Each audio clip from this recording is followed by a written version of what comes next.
Hello sir. आता बघूया retail ERP मध्ये स्टॉकचं स्टेटस कसं काढायचं किंवा स्टॉकचा व्हॅल्यू किंवा व्हॅल्युएशन कसं काढायचं. त्यासाठी तुम्हाला तर सपोज MRP बेसवर तुमचं स्टॉकचं व्हॅल्युएशन काढायचं असेल तर तुम्ही सर्वप्रथम काय करा सर, इथे रिपोर्ट टूल्समध्ये जावा. त्यानंतर इथे ऑप्शन्स या ऑप्शनला या. तिथे इथे ऑप्शन आहे क्लोजिंग स्टॉक व्हॅल्युएशन. ओके, इथे प्राइस फॉर व्हॅल्युएशन इथे MRP ऑप्शन सिलेक्ट करून ठेवा. काय MRP वर आणि इथे ऑटोमॅटिक करा. ऑटोमॅटिक ओके, इथे तुम्हाला प्राइस MRP वर ठेवायचा, ऑटोमॅटिक करा आणि अप्लाय बटनला क्लिक करा. ओके, बस एवढं करा. हे क्लोज करून बाहेर या. त्याच्यानंतर स्टॉक या ऑप्शनला या आणि स्टॉक स्टेटसला क्लिक करा. स्टॉक स्टेटसला क्लिक करा आणि ओके बटनला क्लिक करा.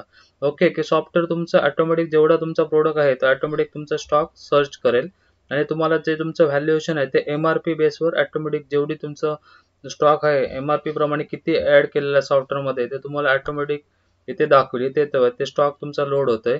ओके, इथे MRP प्रमाणे तुमचा परफेक्ट इथे प्रोडक्ट वाईज इथे त्याचा MRP एवढी क्वांटिटी एवढी आणि त्याचं टोटल व्हॅल्युएशन इथे दिसतंय आणि टोटल सगळ्याचे टोटल इथे पण दिसेल बघा. हे तुमचं टोटल व्हॅल्युएशन इन्व्हेस्टमेंट. ओके, आणि प्रत्येक प्रोडक्ट वाईज इथे दिसेल स्टॉक इनटू क्वांटिटी प्रमाणे इथे आहे बघा. हे टोटल क्वांटिटी इथे तुमचं आहे. प्रिंट पाहिजे असेल तर प्रिंट इथे करू शकता. इथे प्रिंटला जाऊन तुम्ही PDF वगैरे बनवू शकता. प्रिंट वगैरे प्रोडक्ट वाईज काढू शकता. PDF फाईल पण बनवू शकता आणि एक्सेल पाहिजे ते एक्सपोर्ट पण करू शकता. Okay sir, thank you.